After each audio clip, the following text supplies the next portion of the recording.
Hi, Joe Cerrone and Alan Rose, and we're going to make a short video on lab number 9, the architectural applications for it.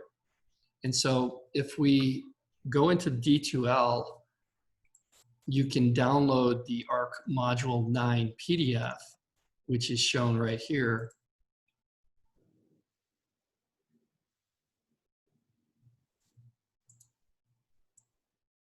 And as we look at this drawing, let's see if I can, I don't know, I guess I can't hide anybody. As we look at it, it basically walks you through step by step from zero to create a drawing, which is a good thing at this point. And so it goes through setting up the drawing.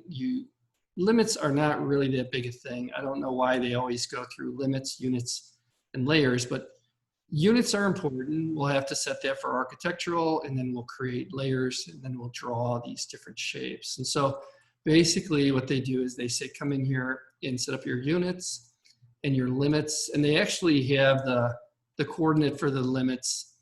If you don't put it in there exactly, it's not going to make a big difference, but let's see if I can walk through it. And so if I go back here into this exercise, format units, you want to make sure that's set for architectural.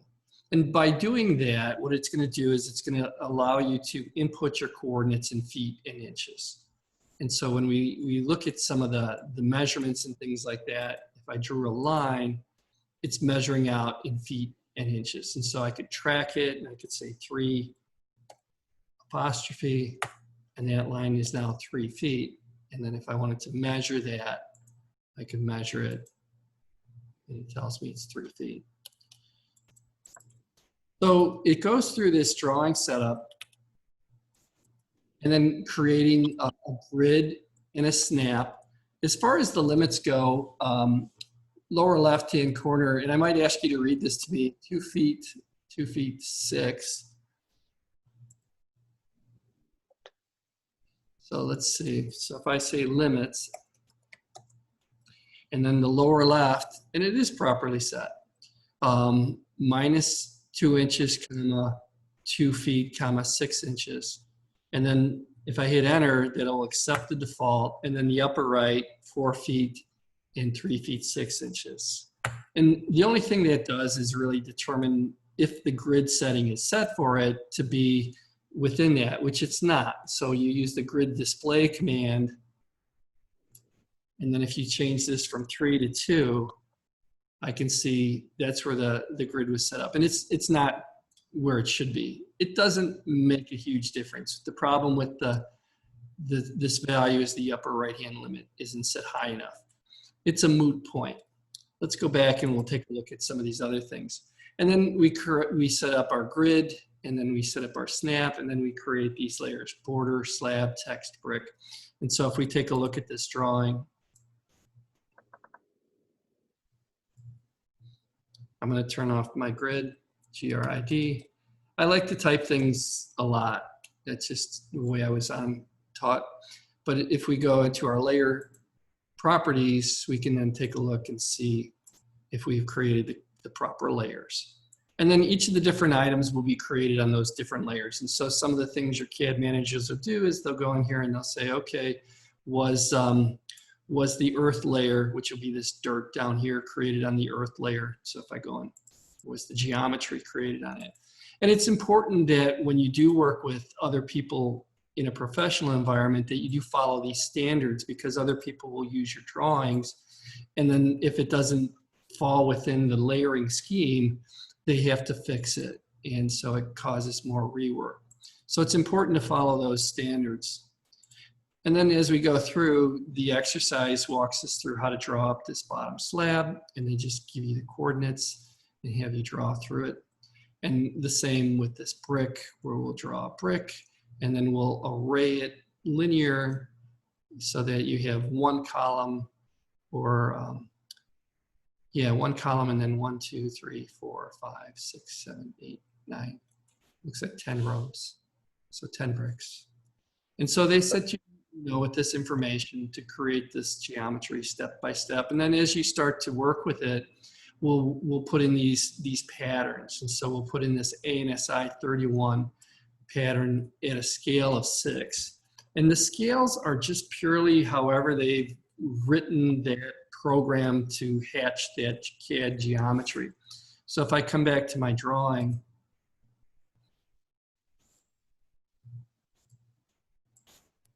and I wanted to hatch this, if I click on it, it will tell me what the hatch pattern is. So here it is, ANSI 131, and then here's the scale of it at 6.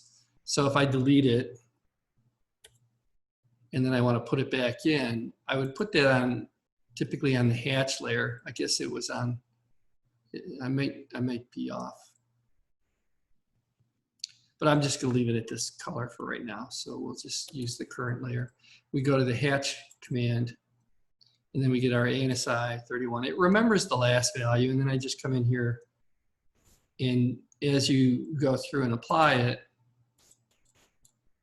what it does is it sends out kind of like a ray, and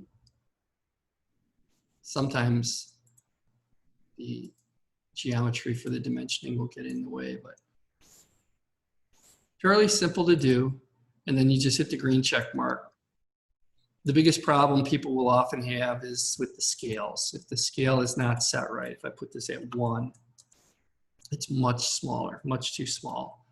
And so you can click on it and set the scale to a larger value, but a lot of it is just kind of take a look at it and see if it looks correct for you. So again, like if we look at this value for the concrete, AR concrete, it's a completely different scale. It's at 0.5.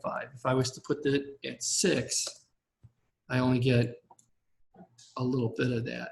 And so you dial these down until they start to look about right.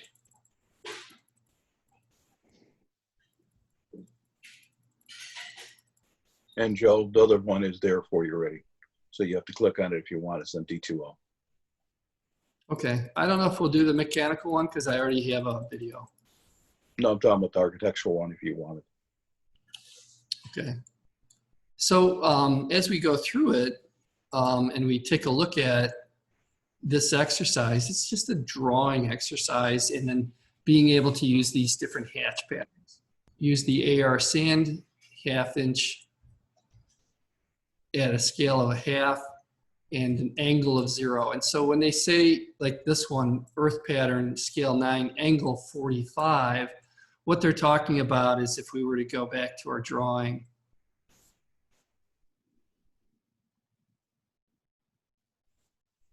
and then adjust the angle for it. And so this one, they didn't actually get it completely right. And so we can come in here. I think we can use a slider. I like to, you can see, I don't see how my concrete's gonna look any different at a different angle.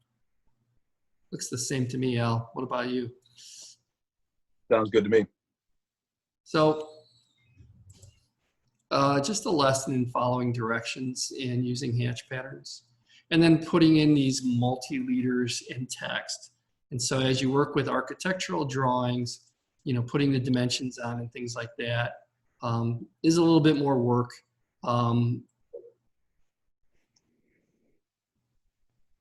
And do they walk us through and ask us for that too? Let's see.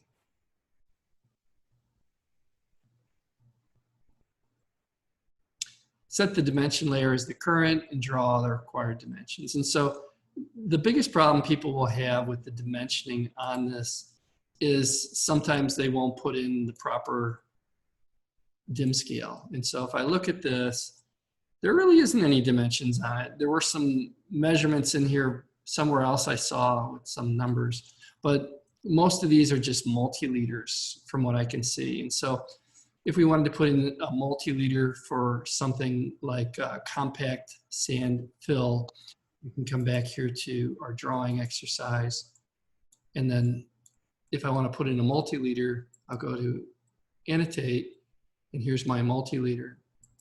And then I can just kind of plunk it in there and drop it out. And then I could say compact. And then green check mark it. And as you can see, it's way too small. And that's I'm glad it did that, because the reason it did that is because the multi-leader style needs a dim scale value. And as we talked about last time, they're typically 12, 24, 48 because feet is measured in 12-inch units. And so 12 inches equal 1 foot. And that works out to a scale factor that AutoCAD uses. So I'm going to change that to 24, which would be the scale factor for 1/2. Woo! Whoops. Neat. I like that. Thank you very much. I'm here all night. All right. Yay. Let's just go to properties on it and see if we can just fix it that way. Why don't you click on the other one first? Hit escape. Click on the compact sand fill anyways. Only one at a time. Then you should be able to see what exactly the size it was set for a scale. And then you can take it over to the other side too. Well, a lot of times what happens is the students will override the text heights rather than use a dim scale. So that's probably what happened. And so if we look at the settings in here, here's my text. And then as we look at the text height is correct. You know, typically I'll make this 1/8 of an inch. So at this point, I'm not exactly sure, but the way to fix it for me would be to make a new multi-leader style. And that way I don't mess up any of the existing ones. So here's how I would do it. I'd make a new one. I'll just call it Joe. And then what I'll do is I'll go into, and I'll look at it and I'll see how it's set up. And so the size is fine, 3/16. The leader structure,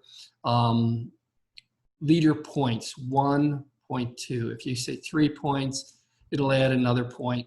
A lot of times we'll make these leaders kind of squiggly. There's a way to change the leader type.